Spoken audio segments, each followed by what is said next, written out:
मोदी की कुर्सी गई। अगर ये रिपोर्ट, अगर ये आरोप सही हुए तो पूरी की पूरी भारतीय जनता पार्टी सत्ता से बेदखल हो सकती है। मोदी की कुर्सी में आखिरी कील ठोक दिया गया है दोस्तों। बहुत बड़ा खुलासा किया गया है, बहुत बड़े आरोप लगाए हैं। आपके और हमारे सबसे कीमती वोट का फर्जीवाड़ा कैसे हुआ है, किस प्रकार से हुआ है, ये किसी छोटे मोटे शख्स के जरिए नहीं, बल्कि इस देश के फाइनेंस मिनिस्टर के पति प्रभाकरन का आरोप है दोस्तों। उनके द्वारा कहा गया एक रिपोर्ट सामने आया है जो आपको सुनाऊंगी, बताऊंगी तो आप दंग हो जाएंगे कि हमारे और आपके वोट के साथ कैसे खिलवाड़ हुआ है और कितने बड़े बड़े आरोप के साथ खुलासा किया गया है। सुनकर दंग हो जाने वाली ये रिपोर्ट है दोस्तों। सोचिए, देश का सबसे बड़ा लोकतांत्रिक जो हमारा और आपका अधिकार होता है, उस अधिकार को सिंधमारी कर दी गई है। क्या ऐसा हुआ है? क्या इस तरीके की चीज हुई है? क्योंकि अगर कोई छोटा मोटा नेता कहता, विपक्ष के कोई आए गए नेता के जरिए कहा गया होता तो बात अलग होती।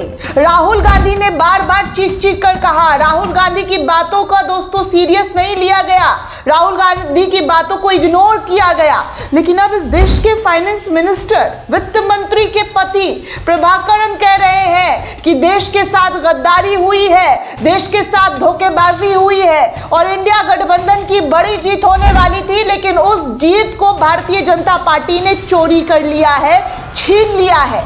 आदाब, नमस्कार, जय हिंद दोस्तों। आज बहुत बड़ी खबर के साथ हाजिर हुई हूं। इस खबर को आखिर तक जरूर सुनिएगा और लोगों तक भी शेयर कीजिएगा, क्योंकि बहुत बड़ी अपडेट, बहुत बड़ी खबर बताने वाली है दोस्तों। 2024 के चुनावों को लेकर एक ऐसा सवाल उठ गया है कि जिसने देश की राजनीति में हलचल मचा दी है। सवाल सिर्फ एक राज्य का नहीं है, सवाल है लोकतंत्र की विश्वसनीयता का। आरोप यह है कि आंध्र प्रदेश के चुनावों में आधी रात के बाद लाखों वोट डाले गए हैं और उसी ने नतीजे आंध्र प्रदेश के बदल दिए हैं। और सबसे बड़ी बात, यह आरोप कोई विपक्षी नेता नहीं लगा रहा है, ये आरोप लगा रहे हैं अर्थशास्त्री पराकला प्रभाकर, जो खुद केंद्रीय वित्त मंत्री निर्मला सीतारमण के पति हैं। उनके पति, यानी सवाल सीधे सत्ता के भीतर से उठ रहा है।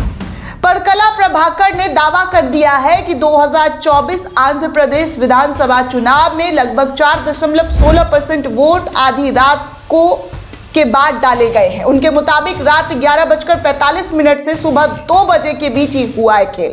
लगभग 17 लाख वोट दर्ज हुए हैं और ये वोट करीब 3500 बूथों पर डाले गए थे। अब जरा गणित समझिए, अगर 17 लाख वोट 135 मिनट में डाले गए तो हर बूथ पर औसतन लगभग 491 वोट पड़े हैं, यानी हर मिनट लगभग 3-4 वोट। और इसका मतलब हुआ हर वोट सिर्फ 20 सेकंड में। लेकिन परकला प्रभाकर का सवाल इससे भी आगे जाता है। उन्होंने कहा है कि उस चुनाव में एक साथ, यानी कि लोकसभा चुनाव में, विधानसभा चुनाव में, दोनों के लिए वोट पड़े थे और ईवीएम के साथ वीवीपैट मशीन भी लगाई गई थी। ऐसे में एक वोट डालने की प्रक्रिया में पहचान, बटन दबाना, वीवीपैट स्लिप देखना, ये सब कुछ शामिल होता है। लेकिन डेटा के हिसाब से कुछ जगहों पर ऐसा लग रहा है कि एक वोट सिर्फ 6 सेकंड में डाला गया है। ये तमाम आरोप वित्त मंत्री के पति के जरिए लगाए गए हैं दोस्तों। परकला प्रभाकर का सवाल ये भी है कि क्या कोई मतदाता बूथ में जाकर सिर्फ 6 सेकंड में वोट डालकर बाहर आ सकता है? इस पूरे विवाद की जड़ में है वोटिंग प्रतिशत का अचानक से बढ़ जाना। चुनाव आयोग के आंकड़ों के अनुसार अगर मैं बात करूं तो शाम 5 बजे तक मतदान लगभग 68% बताया गया और रात 11:45 तक ये बढ़कर 76.5% हो गया। बाद में अंतिम आंकड़ा लगभग 81% के आसपास पहुंच गया है। यानी सवाल ये उठ रहा है कि मतदान खत्म होने के बाद इतनी बड़ी संख्या में वोट कैसे बढ़ गए। परकला प्रभाकर और कुछ अन्य विश्लेषकों का दावा है कि इस अचानक बढ़े वोटों का सबसे ज्यादा फायदा एनडीए गठबंधन को मिला है। साल 2024 के आंध्र प्रदेश चुनाव में एनडीए गठबंधन ने 175 में से 164 सीटों पर जीत हासिल कर ली, जो कि एक ऐतिहासिक जीत थी।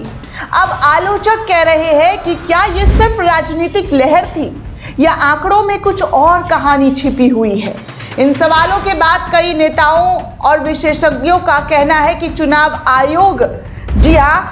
आयोग को इस पूरी प्रक्रिया की जांच की जानी चाहिए, फिर से जांच होनी चाहिए, फिर से चुनाव होना चाहिए। वाईएसआर कांग्रेस के नेताओं ने भी कहा है मतदान के अंतिम घंटों में जो उछाल आया है उसकी पूरी जांच निष्पक्षता के साथ होनी चाहिए। लेकिन दूसरी तरफ सत्ताधारी गठबंधन के नेताओं का कहना है कि ऐसा पहले भी हुआ है। जब मतदान खत्म होने से पहले लंबी कतारों में खड़े लोग देर रात तक वोट डालते हैं, तो ऐसा पहले भी किया गया है। इस पूरे विवाद को और बड़ा तब बनता है दोस्तों जब एक और तथ्य सामने आता है। प्रकला प्रभाकर सिर्फ एक अर्थशास्त्री नहीं है, ये वही शख्स है जो केंद्रीय वित्त मंत्री निर्मला सीतारमण के पति हैं। यानी सवाल सत्ता के बिल्कुल अंदर से आ रहा है। उन्होंने पहले भी दावा किया है कई बार कि देश भर में चुनावी आंकड़ों में कई जगह असामान्य अंतर दिखाई देता है, और सबसे बड़ा सवाल है कि अगर इन आरोपों की जांच होती है और इसमें सच्चाई निकलकर सामने आती है तो ये सिर्फ एक राज्य का मामला नहीं रहेगा, ये बन सकता है पूरे देश का मामला। भारत के चुनावी इतिहास का सबसे बड़ा घोटाला साबित हो सकता है, क्योंकि सवाल सिर्फ एक चुनाव का नहीं होगा दोस्तों। सवाल होगा कि क्या ईवीएम सुरक्षित है हमारे देश में, जिस ईवीएम को लेकर लगातार विपक्ष के जरिए सवाल खड़े किए जाते हैं। क्या मतदान के आंकड़े पारदर्शिता बने हुए हैं? क्या ये लोकतंत्र की बुनियादी मजबूत है? फिलहाल ये सिर्फ आरोप और सवाल है दोस्तों। इन पर चुनाव आयोग की तरफ से या अदालत की तरफ से कोई अंतिम फैसला नहीं लिया गया है। लेकिन इतना जरूर है दोस्तों, इतना जरूर मैं कहना चाहूंगी कि अगर ये मुद्दा आगे बढ़ता है तो देश की राजनीति में एक बड़ा तूफान आ सकता है। मोदी की कुर्सी खतरे में पड़ सकती है, और तब शायद तय होगा कि 2024 का चुनाव लोकतंत्र की जीत था या आंकड़ों की कोई अनसुलझी पहेली। आंकड़ों में हेरा फेरी कर बनाई गई ये सरकार, क्या इस तरीके की ये तमाम चीज़ें देखने सुनने को मिल सकती है? क्योंकि यहाँ साफ तौर पर दिखाई दे रहा है दोस्तों कि किस तरीके से बार बार विपक्ष के जरिए किस तरीके से सवाल उठाए जा रहे हैं। विपक्ष कह रहा है कि कैसे, जी हाँ, बीजेपी एक खेल खेल रही है। उन्होंने 1 करोड़ 20 लाख मतदाताओं के पश्चिम बंगाल के अंदर नाम हटा दिए हैं, इसलिए हमने सुप्रीम कोर्ट का रुख किया। सुप्रीम कोर्ट ने फैसला सुनाया कि ऐसा हो नहीं सकता है। ये तमाम चीजें ममता बनर्जी के जरिए कही जा रही है दोस्तों।